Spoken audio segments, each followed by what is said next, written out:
Haryana vision 2047 action planning committee की बैठक जारी। मुख्यमंत्री नायब सिंह सैनी की अध्यक्षता में हो रही है बैठक। दोपहर 2 बजे chief minister good governance associate के साथ मीटिंग करेंगे मुख्यमंत्री नायब सिंह सैनी। हरियाणा स्वास्थ्य विभाग का एक्शन जारी। 5 वरिष्ठ डॉक्टरों पर अनुशासनात्मक कार्रवाई हुई शुरू। एसीएस सुमिता मिश्रा ने सख्त आदेश किए जारी।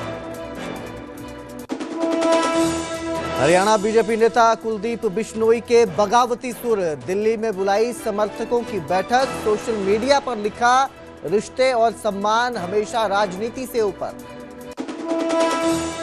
देहरादून पुलिस के आगे पेश हुए सिंगर मासूम शर्मा। कॉलेज में गालियां निकालने वाले विवाद को लेकर एसएसपी दफ्तर में दिया जवाब। रेसलर विनेश फोगाट मामले में रेसलिंग फेडरेशन ऑफ इंडिया को दिल्ली हाईकोर्ट की फटकार। कहा, एशियाई खेलों के ट्रायल में विनेश को मिलना चाहिए मौका। मामले में केंद्र बनाए एक्सपर्ट पैनल। के प्रायोजक पतंजलि गाय का घी, मां का भरोसा, प्यार से परोसा।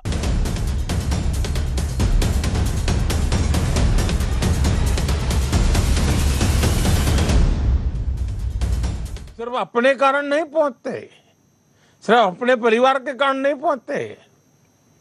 इस विशाल देश के 140 करोड़ नागरिकों के योगदान का भी बहुत बड़ा महत्व होता है। और इसलिए हमारा दायित्व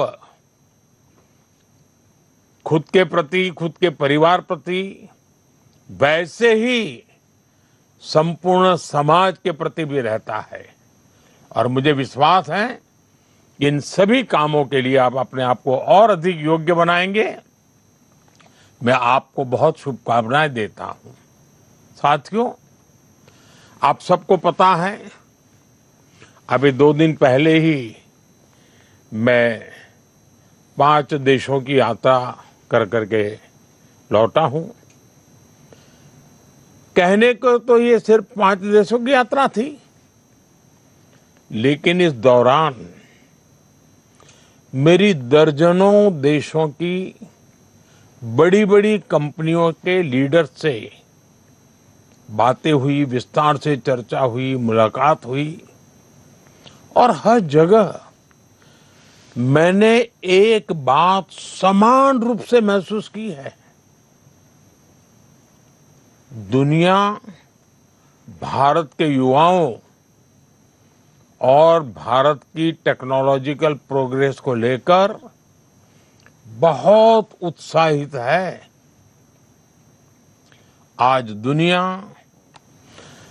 भारत की विकास यात्रा का हिस्सा बनना चाहती है। भारत भी दुनिया के अलग अलग देशों के साथ पार्टनरशिप कर रहा है। इसका उद्देश्य यही है कि भारत के युवाओं को अवसर मिले, रोजगार मिले, उनका सामर्थ्य खिल उठे। साथ साथ मैं चाहता हूं मेरे देश के नौजवानों को ग्लोबल एक्सपोजर भी मिले। इस यात्रा के दौरान, अब जैसे नेदरलैंड की मैं बात करूं, तो नेदरलैंड्स के साथ सेमीकंडक्टर्स, वाटर, एग्रीकल्चर और एडवांस मैन्युफैक्चरिंग पर चर्चा हुई। स्वीडन के साथ आर्टिफिशियल इंटेलिजेंस, एआई और डिजिटल इनोवेशन, उस पर सहयोग की बहुत सारी बातें हुई। नॉर्वे के साथ ग्रीन टेक्नोलॉजी और मैरीटाइम कोऑपरेशन की बात आगे बढ़ी है। यूएई के साथ स्ट्रेटेजिक एनर्जी और टेक्नोलॉजी पार्टनरशिप पर महत्वपूर्ण समझौते हुए। इटली के साथ defence, critical minerals, science and technology ऐसे अत्यंत महत्वपूर्ण क्षेत्रों में पार्टनरशिप्स पर एग्रीमेंट हुए। साथियों, इन सारे एग्रीमेंट्स का सीधा लाभ भारत के युवाओं को मिलने वाला है। और आपने देखा होगा कि सारे विषय एक उज्जवल समर्थ भारत के भविष्य की गारंटी लेकर के आते हैं, क्योंकि हर नया निवेश, हर टेक्नोलॉजी पार्टनरशिप, हर इंडस्ट्रियल कोलैबोरेशन भारत के युवाओं के लिए नई अपॉर्चुनिटीज तो लेकर के आता ही है, लेकिन अनगिनत नए अवसर तैयार करता है। मेरे नौजवान साथियों, हमें याद रखना है, ये वो सेक्टर्स हैं जिनमें आने वाला इन्वेस्टमेंट और पार्टनरशिप आने वाले 3-4 दशक की ग्लोबल ग्रोथ को ये शेप करने वाली इंडस्ट्री तैयार करेगी। और निश्चित तौर पर भारत के युवाओं की इसमें बहुत बड़ी भूमिका होगी।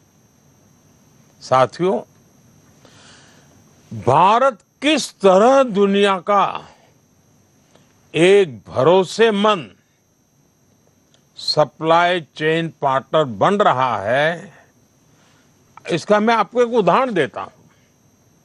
जैसे नेदरलैंड्स की सेमीकंडक्टर कंपनी, आप में से बहुत लोग इस नाम से परिचित होंगे, ASML के साथ भारत की टाटा कंपनी का एग्रीमेंट है। भारत दुनिया के कुछ ही देशों में से एक है जिसके साथ इस कंपनी ने समझौता किया है। ASML टाटा इलेक्ट्रॉनिक्स के बीच ये अकेला समझौता ही भारत में रोजगार के अनगिनत नए मौके बनाएगा और भारत को एक नेक्स्ट जनरेशन टेक्नोलॉजी में प्रवेश द्वार खोल देगा। तो 19वें रोजगार मेले पे प्रधानमंत्री नरेंद्र मोदी का आपने संबोधन सुना, जहां उन्होंने बताया कि किस तरह युवाओं के लिए रोजगार के द्वार खोले जा रहे हैं। आगे बढ़ेंगे, अब बात करेंगे हरियाणा स्वास्थ्य विभाग के एक्शन की, जो लगातार जारी है। और इस एक्शन के तहत 5 वरिष्ठ डॉक्टरों पर अनुशासनात्मक कार्रवाई हुई है। ACS सुमिता मिश्रा ने सख्त आदेश जारी किए हैं। स्वास्थ्य सेवाओं में लापरवाही पर विभाग सख्त हुआ है और निगरानी और रखरखाव को लेकर जो चूक सामने आई है उसको लेकर अब 5 वरिष्ठ अधिकारियों पर अनुशासनात्मक कार्रवाई शुरू की गई है और चार्जशीट का ड्राफ्ट तुरंत तैयार करने के निर्देश दिए गए हैं। 25 मई तक रिपोर्ट भेजने की समय सीमा इस पूरे मामले में तय की गई है। तो एक्शन मोड में नजर आ रहा है स्वास्थ्य विभाग। मेरे सहयोगी अंकित दुदानी हमारे साथ जुड़े हैं फोन लाइन पर। जी अंकित, एक्शन अब स्वास्थ्य विभाग का नजर आ रहा है, कार्रवाई की जा रही है और अनुशासनात्मक कार्रवाई शुरू हुई है, क्या अपडेट इसको लेकर? बिल्कुल, स्वास्थ्य विभाग लगातार एक्शन कर रहा है। पहले हमने देखा था कि कई CMO को सस्पेंड किया गया था और अब की अगर बात करें तो 5 सीनियर जो डॉक्टर्स हैं उसमें SMO है, PMO है, उनको सस्पेंड किया गया है। तो कहीं ना कहीं ये जो सारा जो मामला है वो लिंगानुपात से जुड़ा हुआ मामला है कि उसमें जो लापरवाही बरती जाती है और उसको लेकर के अब स्वास्थ्य विभाग की ओर से कार्रवाई हो रही है। और जो भी जो गाइडलाइंस स्वास्थ्य विभाग की ओर से दी जाती है उनका जब जनता के सामने वो अनुपालन नहीं करवा पाते, तो इसी कारण से ये कार्रवाई की गई है। 5 अब जो सीनियर डॉक्टर हैं उसमें डॉक्टर जयंत आहूजा हैं जो सिविल सर्जन है फरीदाबाद के, डॉक्टर गिन्नी लांबा है PMO है सिविल अस्पताल सोनीपत की, डॉक्टर सुरेंद्र यादव है PMO है सिविल अस्पताल देवाड़ी के, डॉक्टर गुरजीत है SMO है सिविल अस्पताल झज्जर के और डॉक्टर TC गिडवाल है SMO जो है बल्लभगढ़ की। तो कहीं ना कहीं इनके ऊपर कार्रवाई की गई है और लगातार एक मैसेज देने की ये कोशिश सरकार की ओर से है कि स्वास्थ्य विभाग की ओर से जो भी योजनाएं लागू की जाती है उनका अक्षरशः पालन जो है वो जमीनी स्तर पर हो और जो आम आदमी है उसको लाभ मिले उस चीज का, तो इसे वो पालन करवाया जाए। अगर उसमें कोई भी कमी आई या कोई भी ढिलाई बरती गई तो उनके खिलाफ एक्शन लिया जाएगा और उसी के तहत ये कार्रवाई की गई है। जी जी बिल्कुल। और अब जो है 25 मई तक इनसे जवाब मांगा गया है। अंकित, आप हमारे साथ बने रहिएगा, आपके पास फिर एक बार लोड कराएंगे। और अब बात करेंगे बीजेपी नेता कुलदीप बिश्नोई की, जिनके बगावती सुर नजर आ रहे हैं, बगावती मूड में वो नजर आ रहे हैं। दिल्ली में समर्थकों के साथ उन्होंने बड़ी बैठक की और जिसके बाद खुद सोशल मीडिया पर एक पोस्ट कर इस बैठक की जानकारी दी। बैठक में क्षेत्र के कई लोग शामिल हुए। इसके बाद जो है उन्होंने ये पोस्ट की हुई है और उन्होंने कहा कि पूर्व सीएम भजन लाल के सपनों को पूरा करना उनका काम है, कर्तव्य है। और इसके साथ ही पोस्ट करते हुए लिखा कि राजनीति से ऊपर रिश्ते और सम्मान है। तो खुद इसकी जानकारी उन्होंने सोशल मीडिया पर पोस्ट की है। एक बैठक की जाती है कुलदीप बिश्नोई की ओर से और इसको खुद पोस्ट किया जाता है। दरअसल ये सारा विवाद जो है ये शुरू हुआ था पूर्व भजन लाल को लेकर की गई एक टिप्पणी के साथ। विवादित बयान था ये और इसके बाद कुलदीप बिश्नोई के अब जो तेवर हैं वो बदले नजर आ रहे हैं, अलग नजर आ रहे हैं, बगावती मूड में वो दिख रहे हैं। मेरे सहयोगी अंकित दुधानी हमारे साथ लाइव फोन लाइन पर जुड़े हुए हैं। जी अंकित, बगावती सुर में कुलदीप बिश्नोई नजर आ रहे हैं। जिस तरह से रेखा शर्मा सांसद हैं बीजेपी की, उनकी तरफ से ही बयान दिया गया था और उसके बाद से इस तरह का ये माहौल बनता नजर आ रहा है। बिल्कुल, कुलदीप बिश्नोई का जो विवाद हुआ, रेखा शर्मा जो सांसद हैं उनके द्वारा जो बयान दिया गया, उसके बाद ये सारा विवाद खड़ा हुआ था। लेकिन इस विवाद का निपटारा हो गया था। खुद कुलदीप बिश्नोई ने लाइव आकर के और वीडियो बना करके पोस्ट किया था कि रेखा शर्मा ने माफी मांग ली है और साथ ही मुख्यमंत्री ने भी भजनलाल जी के बारे में जो शब्द कहे हैं वो काफी हैं और वो हमारे सबके सम्मानित है। तो उन्होंने सब अपने समर्थकों से भी अपील की थी कि वो अब इस मामले को तूल ना दें और किसी भी तरह से हम भारतीय जनता पार्टी के साथ हैं, साथ रहेंगे। अब जब वो विदेश से लौटे हैं और लौटने के बाद एक बार समर्थकों के साथ बैठक की है और फेसबुक पर लिखा उन्होंने कि राजनीति से बड़ा स्वाभिमान, तो स्वाभिमान के साथ राजनीति करेंगे। तो कहीं ना कहीं एक मैसेज देने की कोशिश है, लेकिन ऐसा नहीं है कि कोई ज्यादा विकल्प अब कुलदीप बिश्नोई के पास बचे हैं, क्योंकि कांग्रेस से ही वो बीजेपी के अंदर आए। बात ठीक थी, लेकिन अब वो अपने सोशल मीडिया हैंडल से भी तस्वीरें हटाते नजर आ रहे हैं। जैसे उन्होंने पूर्व सीएम मनोहर लाल का फोटो हटा दिया है। बिल्कुल, फोटो जरूर हटाया है, लेकिन मैं वही बात कह रहा था कि कोई ज्यादा विकल्प कुलदीप बिश्नोई के पास बचे नहीं है, क्योंकि कुलदीप बिश्नोई कांग्रेस में भी रह चुके हैं और कांग्रेस से बीजेपी में आए थे अब। और अगर बीजेपी को छोड़ते हैं, पहले वो खुद की पार्टी बना चुके हैं और खुद की पार्टी का विलय कांग्रेस पार्टी के अंदर किया था। तो अब कोई विकल्प उनके पास बचते नहीं है कि वो या तो खुद की दूसरी पार्टी बनाए या इंडियन नेशनल लोकदल के साथ आएंगे या जननायक जनता पार्टी के साथ आएंगे, लेकिन ऐसा लगता नहीं है। वो जरूर तेवर जरूर दिखा रहे हैं और वो पार्टी के अंदर रहकर ही तेवर दिखा रहे हैं, लेकिन ऐसा नहीं लगता है कि वो पार्टी को अलविदा कहने वाले हैं। जी बिल्कुल, बहुत बहुत शुक्रिया इस तमाम जानकारी के लिए अंकित। अब देखना ये कि जो बगावती सुर नजर आ रहे हैं वो कब तक टिके रहते हैं और जो गुटबाजी एक तरफ से दिखती नजर आ रही है बीजेपी में, उसका क्या समाधान बीजेपी निकालती है।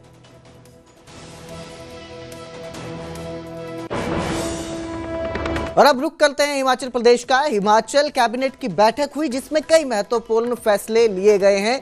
सूत्रों के मुताबिक अब पूरे हिमाचल में 24 घंटे दुकानें खुलेंगी। वहीं कॉलेज प्रोफेसरों की रिटायरमेंट उम्र जो पहले 62 ईयर्स थी यानी कि 62 साल थी, अब उसे 65 साल कर दिया गया है। मिड डे मील वर्करों के लिए भी सूत्रों के हवाले से जानकारी सामने आई है कि उनके वेतन में बढ़ोतरी की गई है। वहीं 2 लाख आय वाले जो परिवार रहेंगे उनको 1500 रुपए मिलेंगे। ये जानकारी भी सूत्रों के हवाले से सामने आ रही है। दरअसल मुख्यमंत्री सुखविंदर सिंह सुक्खू ने इसका ऐलान किया था कि महिलाओं को 1500 रुपए दिए जाएंगे और अब बैठक में यह फैसला लिया गया है कि 2 लाख रुपए तक जिन परिवारों की आय होगी उनकी महिलाओं को 1500 रुपए मिलेंगे। उन परिवारों की महिलाओं को 1500 रुपए मिलेंगे। हालांकि ये सूत्रों के हवाले से जानकारी सामने आई है। अभी पुलिस विभाग में क्लर्क पदों को भी मंजूरी दी गई है, 12 क्लर्क पदों को मंजूरी दी गई है। वहीं सीनियर रेजिडेंट डॉक्टर्स की भी 105 पोस्टें भरी जाएंगी। पंचायत चौकीदार और सिलाई अध्यापिकाओं के वेतन में भी बढ़ोतरी की गई है। जो बैठक हुई है उसमें तो फिलहाल कई अहम फैसले कैबिनेट की बैठक में लिए गए हैं और इन बैठकों का कितना असर दिखेगा ये बाद में ही पता चलेगा।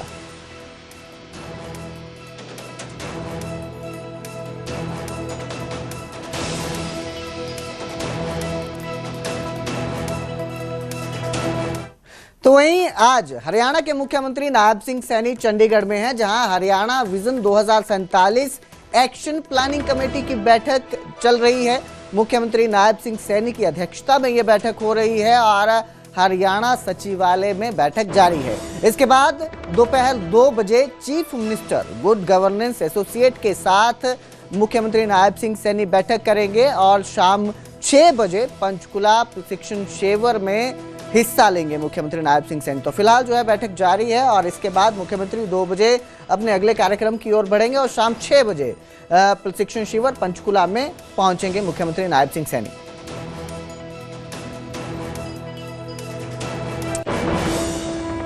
बुलेटिन में अब बात करेंगे हरियाणवी सिंगर मासूम शर्मा की, जो देहरादून पुलिस के आगे पेश होते हैं। दरअसल कॉलेज में गालियां निकालने वाले विवाद को लेकर एसएसपी देहरादून के दफ्तर में पहुंचते हैं मासूम शर्मा और वहां पर जवाब देते हैं। मीडिया से बातचीत किए बिना ही मासूम वहां से लौट निकलते हैं। करीब 41 दिन पहले यह विवाद हुआ था।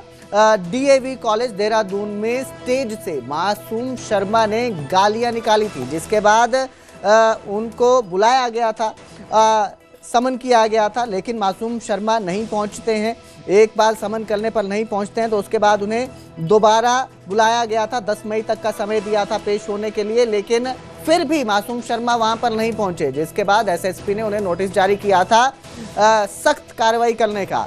तो उसके बाद मासूम शर्मा देहरादून एसएसपी दफ्तर पहुंचे, वहां पर उन्होंने अपना जवाब दाखिल किया। तो 11 अप्रैल को उत्तराखंड के देहरादून के डीएवी कॉलेज में शो करने पहुंचे थे और इस कार्यक्रम में उत्तराखंड के मुख्यमंत्री पुष्कर सिंह धामी भी पहुंचे थे, जहां पहले तो अपने कई हिट गाने जो है सिंगर गाते हैं मासूम शर्मा, लेकिन उसके बाद स्टेज से ही गालियां निकालना शुरू कर देते हैं, भड़क जाते हैं और इसी को लेकर उन्हें कई बार समन भी किया गया था। 41 दिन पहले का ये मामला है और अब वहां मासूम शर्मा पहुंचे थे, अपना जवाब दाखिल किया।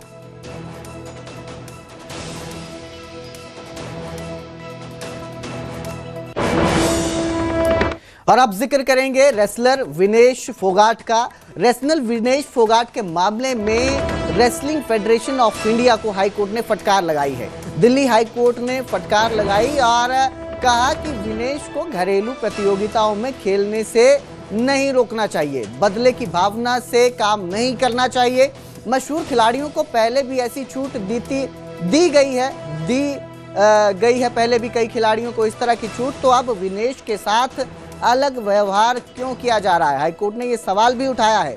केंद्र मामले में एक्सपर्ट पैनल बनाए, ये निर्देश दिए हैं। विनेश को एशियाई खेलों के ट्रायल में मौका मिलना चाहिए, हाईकोर्ट ने साफ साफ ये कहा है। वहीं भारत में मातृत्व का सम्मान किया जाता है। बता दें कि रेसलिंग फेडरेशन ऑफ इंडिया ने एंटी डोपिंग नियमों का हवाला देते हुए फोगाट को 26 जून 2026 तक घरेलू प्रतियोगिताओं में भाग लेने के लिए अयोग्य घोषित कर दिया था। विनेश इसके खिलाफ हाईकोर्ट गई हैं और इसी दौरान जो रेसलिंग फेडरेशन ऑफ इंडिया है उसको हाईकोर्ट ने फटकार लगाई है।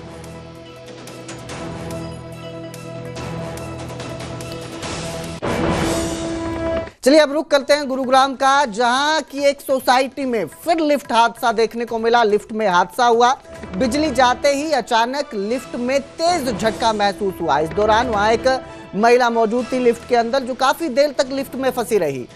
ऑटोमेटिक रेस्क्यू डिवाइस जो सिस्टम लिफ्ट में लगा होता है वो भी समय पे काम नहीं कर पाया, जिसके चलते सुरक्षा व्यवस्था को लेकर लोगों के मनों में चिंता बढ़ चुकी है।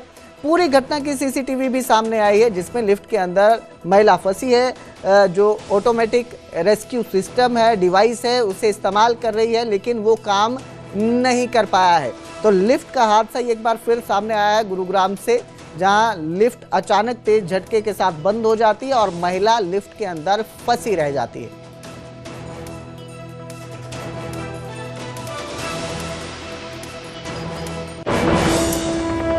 गुरुग्राम से सेक्टर 72 स्थित 220 केवी बिजली घर का मुख्य ट्रांसफार्मर फूंक गया, जिसके बाद बड़ा बिजली संकट खड़ा हो गया। इसके चलते शहर के 7 बिजली घर प्रभावित हुए और कई इलाकों में बिजली आपूर्ति पूरी तरह ठप हो गई। बीती रात एकदम से अंधेरा छा गया। गुरुग्राम में लाइट बंद हो गई, बिजली आपूर्ति बंद हो गई और हालात ये रहे कि रैपिड मेट्रो सेवा करीब 1 घंटे तक बाधित रही और लोग ट्रैक पर, जो रैपिड मेट्रो का ट्रैक है, उसमें मोबाइल की फ्लैश लाइट जलाते स्टेशन तक पहुंचते नजर आए, क्योंकि मेट्रो रैपिड सेवा बंद हो गई। इसके बाद स्टेशन तक लोगों को पहुंचना था, तो वो उसी ट्रैक पर फ्लैश लाइट जलाकर स्टेशन तक पहुंचे। करीब 1 घंटे तक की ये जो सेवा है बाधित रही और हजारों यात्री इस दौरान परेशान नजर आए। बीच रास्ते में मेट्रो बंद होने के कारण और स्टेशन तक हालांकि वो पहुंच गए, लेकिन बिजली आपूर्ति की समस्या देखने को मिली जब ट्रांसफार्मर जल गया और अंधेरे में गुरुग्राम एकदम से 7 इलाके जो हैं एकदम से अंधेरे में चले गए।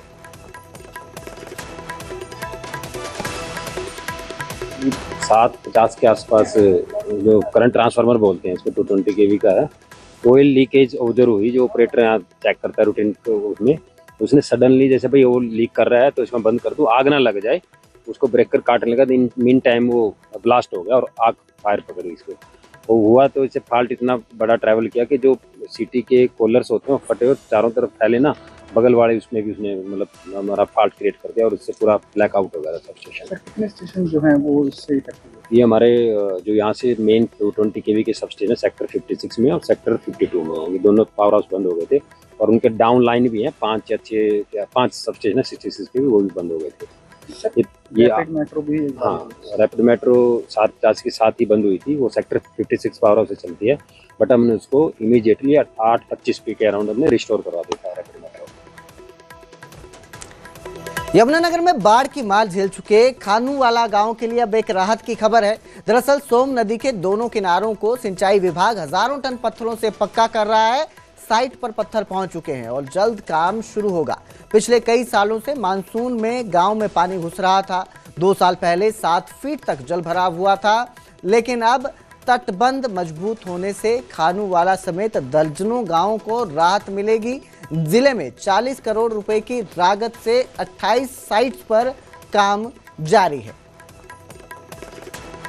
वाला गांव है जो बाढ़ की भी बीच का झेल चुका है। जैसे ही सोम नदी अपने उफान पर आती है मानसून सीजन के दौरान, तो कुछ तटबंध टूटकर जो है इस गांव से पानी गुजरता है और यह गांव पूरी तरह से नुकसान होता है, क्योंकि जैसे ही तटबंध टूटते हैं यमुना नदी के, तो गांव का जो पानी है वो यहाँ से गुजरता है और इस गांव को कई बार पलायन भी करना पड़ा है। बहुत सारे घर उजड़ गए।